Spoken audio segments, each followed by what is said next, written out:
The officer seized the sapphire bracelet from Rachel's hands. "That's not yours," he barked, his accusing glare unwavering. Security cameras had captured everything. Rachel stood speechless in the upscale jewelry store, clutching her purse as everyone stared. What the corrupt Officer Daniels didn't know was that Thomas Parker, watching silently from across the room, wasn't just a store employee. He was Rachel's husband and a police captain conducting an undercover investigation. Rachel Parker smoothed her navy cardigan as she gazed at her reflection in the hallway mirror. At 45, she carried herself with the kind of quiet dignity that came from years of teaching fourth graders. Her chestnut bob framed a face that smiled easily, though today her hazel eyes held a hint of apprehension. "You sure you don't want me to come along?" Thomas called from his study, papers scattered across his desk. As police captain, his workload never seemed to diminish, even on weekends. "It's just a gift for Janice's retirement," Rachel replied, adjusting her simple gold earrings. After 30 years of teaching, she deserves something special from the staff. Thomas emerged from his office, his salt and pepper hair neatly combed, his strong build evident even in casual clothes. "All right, but remember, Ellison's fine jewelry has been getting some complaints lately. Customers claiming items went missing." Rachel smiled. Thomas's protective instincts never switched off, even after 18 years of marriage. "I'm just going to be in and out. Besides, what could possibly happen to a school teacher buying a bracelet?" Thomas's expression remained serious. "I'm actually heading that way myself. There's something about those complaints that doesn't add up." The officer who responded to each call was the same guy, Kevin Daniels, your new transfer from the West Side precinct. "The one with the military haircut?" Rachel asked, gathering her purse. "Something about him doesn't sit right with me," Thomas admitted. "I'm going undercover to observe him. He doesn't know what I look like. I've been working from the East office since he arrived." Rachel kissed him on the cheek. "My husband, the detective. I'll be careful not to blow your cover if I see you." As she drove to the jewelry store, Rachel hummed along to the oldie station. Teaching had been her calling for over 20 years now, and gestures like this, pooling money with the other teachers to buy Janice something special, were part of what made their small community feel like family. Ellison's fine jewelry stood at the center of the upscale shopping plaza, its elegant window displays gleaming under perfectly positioned lights. Rachel checked her appearance one last time in the car mirror. Simple cream blouse under her navy cardigan, understated makeup. Nothing about her screamed suspicious character. With a little laugh at her own nervousness, she grabbed her purse and made her way inside. The moment the door closed behind her, the air changed, cooler, hushed, fragranced with subtle notes of luxury. Rachel took a deep breath and approached the counter, unaware that this simple errand was about to turn her ordinary day into something far more dangerous. Crystal chandeliers cast a warm glow over glass display cases filled with glittering gems. Rachel felt slightly out of place among the opulence, but reminded herself she was a paying customer like anyone else. She approached a display of bracelets, remembering that Janice had always admired blue stones. "May I help you?" The voice belonged to an older man with thinning hair and wire-rimmed glasses. His name tag read Edward Ellison, owner. "Yes, I'm looking for a retirement gift. Something with sapphires, perhaps." Rachel smiled warmly. Ellison's gaze swept over her, lingering briefly on her modest clothes before his expression shifted subtly. "Of course, we have several pieces that might interest you." His tone carried a hint of skepticism that Rachel chose to ignore. As Ellison guided her to a display case, Rachel noticed other employees assisting customers. Her eyes briefly met those of a man in a charcoal vest and burgundy tie who seemed to be arranging watches in a nearby case. Something about him seemed familiar, but she quickly looked away, remembering Thomas's undercover operation. "These are our sapphire pieces," Ellison explained, unlocking a case. He removed a stunning bracelet with deep blue stones set in white gold. This is one of our finest -14 genuine sapphires with diamond accents. May I? He gestured to her wrist. Rachel nodded, extending her arm. The bracelet was beautiful, catching the light as Ellison fastened it. It's gorgeous. How much is it? $9,750, Ellison replied, watching her reaction closely. Rachel carefully kept her expression neutral despite her surprise at the price. The teachers had collected nearly $3,000. She'd need to look at something more modest. Perhaps something simpler, she suggested gently. Ellison's smile tightened almost imperceptibly. Of course, not everyone appreciates fine jewelry. He returned the bracelet to its display, locking the case. Rachel felt a flicker of annoyance at his condescension, but maintained her composure. I'm looking for quality just within a particular budget. As Ellison reluctantly showed her more affordable options, the door chimed. Rachel glanced up to see a uniformed police officer entering, tall and broad-shouldered with close-cropped brown hair. He radiated authority as he surveyed the store. Officer Daniels, Ellison acknowledged, suddenly more animated. Just doing your usual security check. Just keeping an eye on things, the officer replied, his gaze sweeping the store before settling on Rachel. Something in his expression made her uneasy. Rachel selected a simpler silver and sapphire bracelet priced at their budget. This one would be perfect. I'll take it. While Ellison processed her credit card, Rachel noticed Officer Daniels moving closer, watching her with unusual intensity. She shifted uncomfortably, double-checking that she had returned the expensive bracelet to Ellison. Receipt and gift box, Ellison said, sliding them across the counter. Will there be anything else? No, thank you. This is perfect. Rachel placed the small bag in her purse. She had barely taken 2 steps toward the exit when Officer Daniels moved into her path. Excuse me, ma'am, but I need to check your purse. His tone was authoritative, his expression unyielding. Rachel blinked in surprise. I'm sorry? Security protocol. We've had several thefts recently. His hand was already extended, waiting. Rachel felt her heart racing, but had nothing to hide. She handed over her purse, a way that other customers were now watching with interest, including the man in the charcoal vest who had moved slightly closer. Officer Daniels rummaged through her bag, then triumphantly pulled out a glittering object, the expensive sapphire bracelet she had tried on earlier. What? Rachel gasped. That's not mine. I returned it to Mr. Ellison. Then how did it end up in your purse? Officer Daniels demanded, holding the bracelet up so everyone could see. I don't know. I didn't take it. Rachel felt her face burning with embarrassment and confusion. Ellison approached, his expression a mixture of disappointment and accusation. I knew something wasn't right when you came in, he said loudly enough for everyone to hear. People like you always think you can get away with it. People like me, Rachel echoed incredulously. I'm a school teacher. I would never steal anything. Officer Daniels gripped her arm firmly. You have the right to remain silent. Anything you say can and will be used against you in a court of law. As Daniels continued reciting her rights, Rachel caught sight of the man in the charcoal vest. For just a moment, his eyes met hers, and in that brief connection, she recognized the steely determination of her husband. This is ridiculous, Rachel protested as Officer Daniels secured the bracelet in an evidence bag. I didn't steal anything. The other customers had backed away, forming a loose circle around the unfolding drama. Their expressions ranged from shock to poorly concealed fascination, nothing like a midday crime to break the monotony of shopping. Security cameras don't lie, ma'am, Daniels replied, his voice carrying through the hushed store, and neither does the evidence in your purse. Rachel fought to keep her composure as panic threatened to overwhelm her. There must be a mistake. I handed that bracelet back to Mr. Ellison.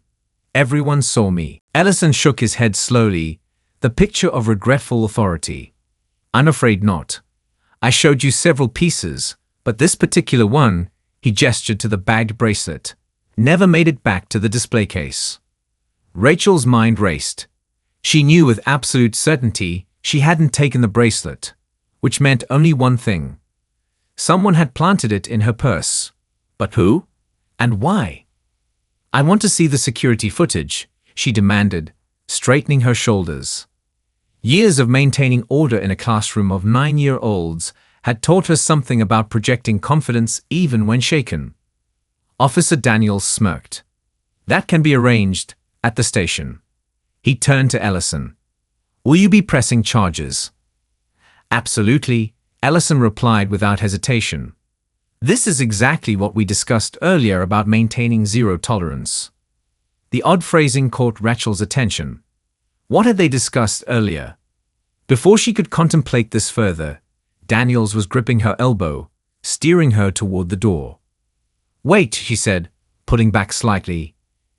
"I need to make a phone call." At the station, Daniels repeated, his grip tightening just enough to communicate that resistance was futile. As they moved toward the exit, Rachel noticed the man in the charcoal vest had disappeared. Where had Thomas gone? Had he witnessed what happened? Surely he would intervene. But no one stepped forward as Daniels led her out of the store and toward his patrol car parked prominently in front. The midday sun felt harsh after the dimly lit interior of the jewelry store, and Rachel squinted, suddenly aware of how public this humiliation was becoming. "Watch your head," Daniels instructed mechanically as he guided her into the back seat. Through the window, Rachel could see Ellison watching from the store entrance, a satisfied expression on his face. Something about the way he and Daniels had interacted nagged at her.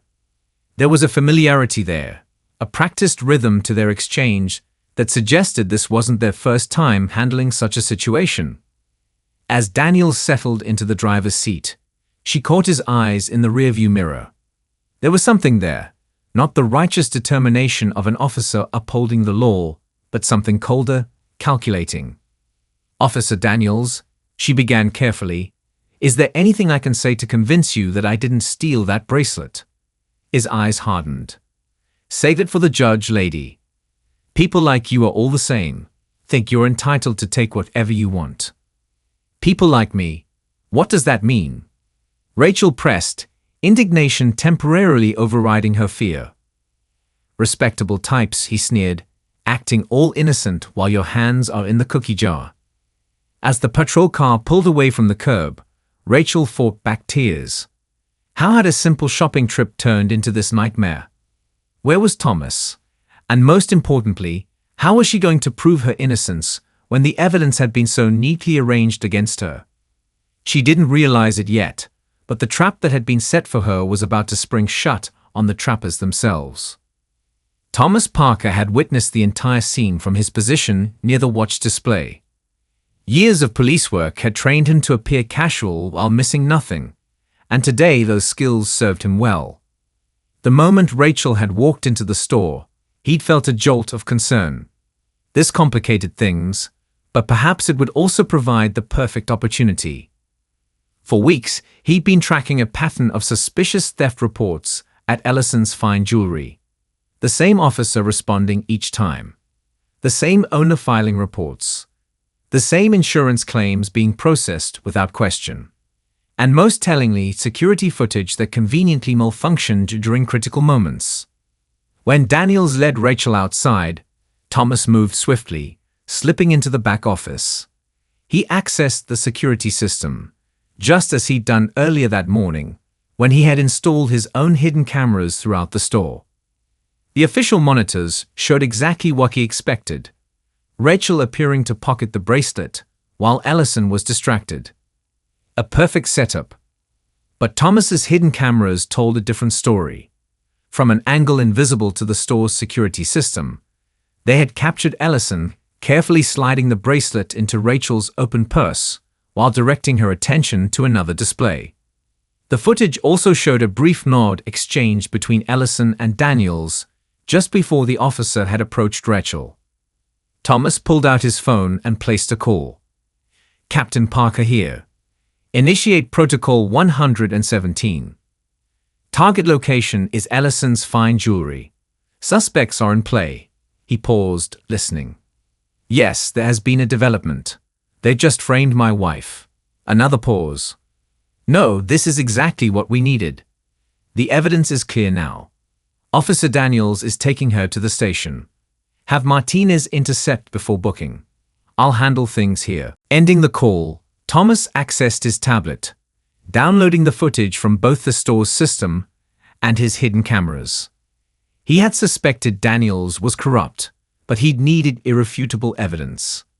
Now he had it, along with proof of Ellison's involvement. As Thomas prepared to confront Ellison, he thought of Rachel, frightened, confused, being led away in humiliation. His jaw tightened. Daniels would pay for that, through proper legal channels. As police captain, Thomas had always insisted his officers uphold the highest standards. Those who betrayed the badge deserved the fullest punishment available. He pocketed the tablet and straightened his tie. Time to close the trap.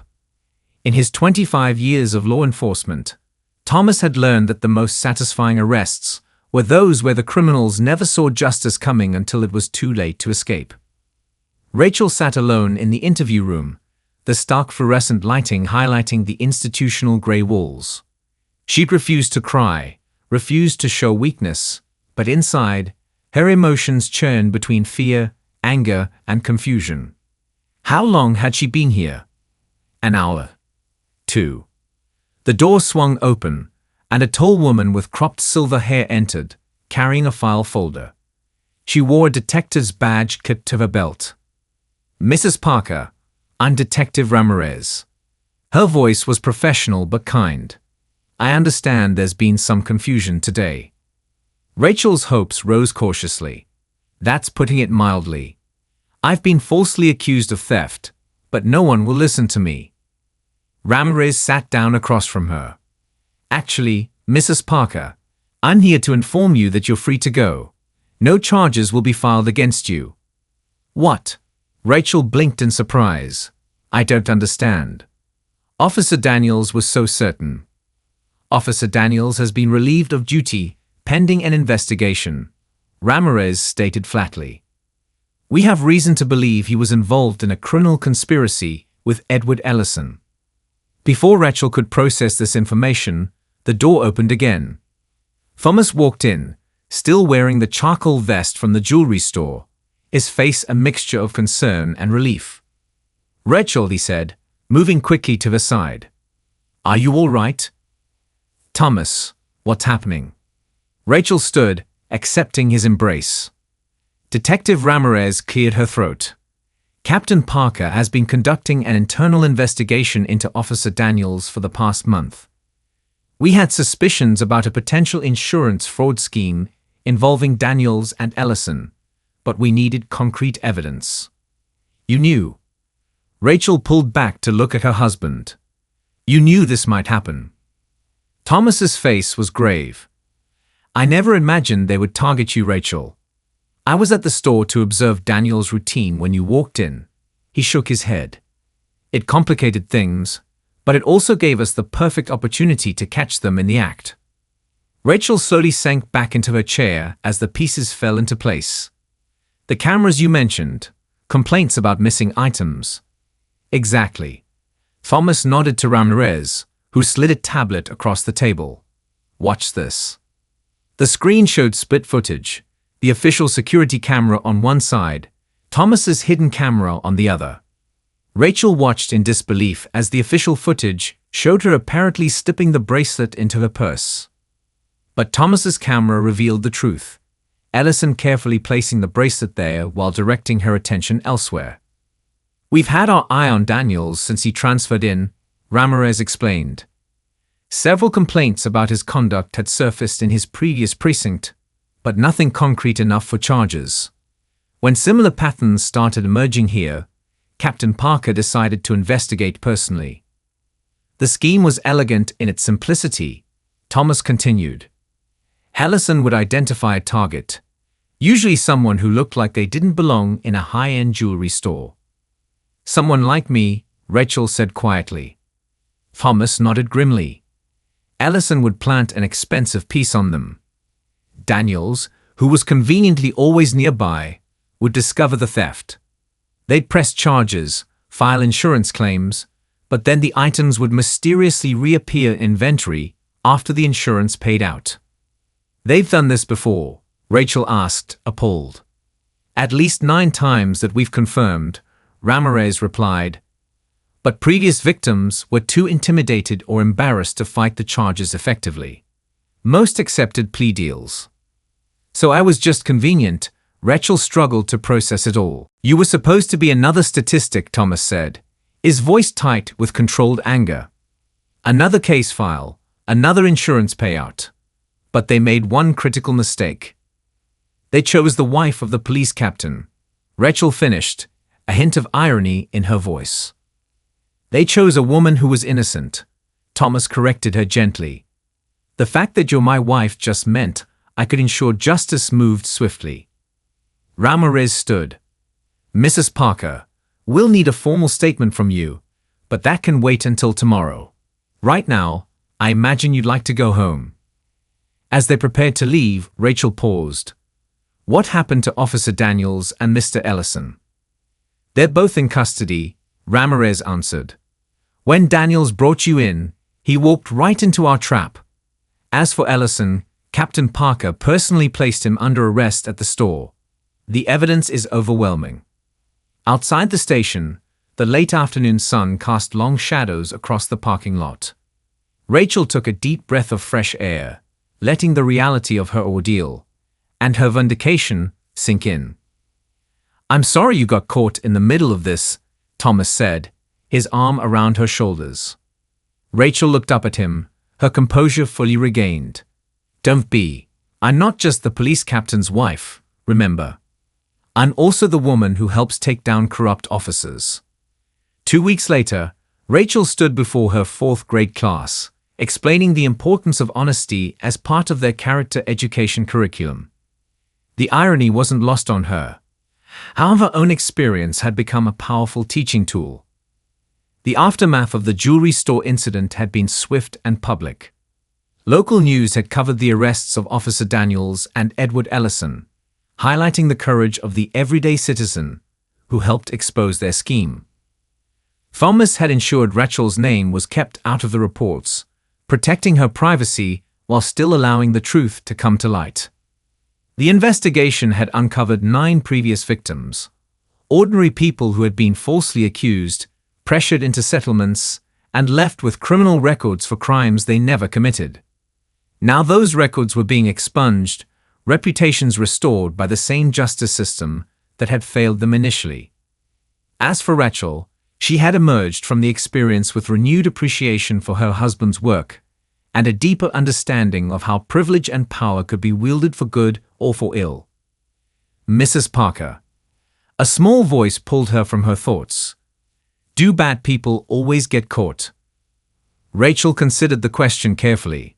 Not always, she admitted. But that's why it's so important for good people to stand up for what's right, even when it's difficult. Justice isn't automatic. It requires courage and perseverance. Just like teaching 4th grade, she thought with a smile. If this story of justice and vindication touched your heart, remember that courage in the face of injustice matters every day. Have you ever stood up against wrongdoing or been vindicated after false accusations? Share your experiences in the comments below. Don't forget to subscribe to our channel for more powerful stories that remind us of the importance of integrity and the triumph of truth. Hit that like button if you believe in the power of justice, and tell us where you're watching from. Remember, sometimes the most ordinary people can make the most extraordinary difference when they stand their ground.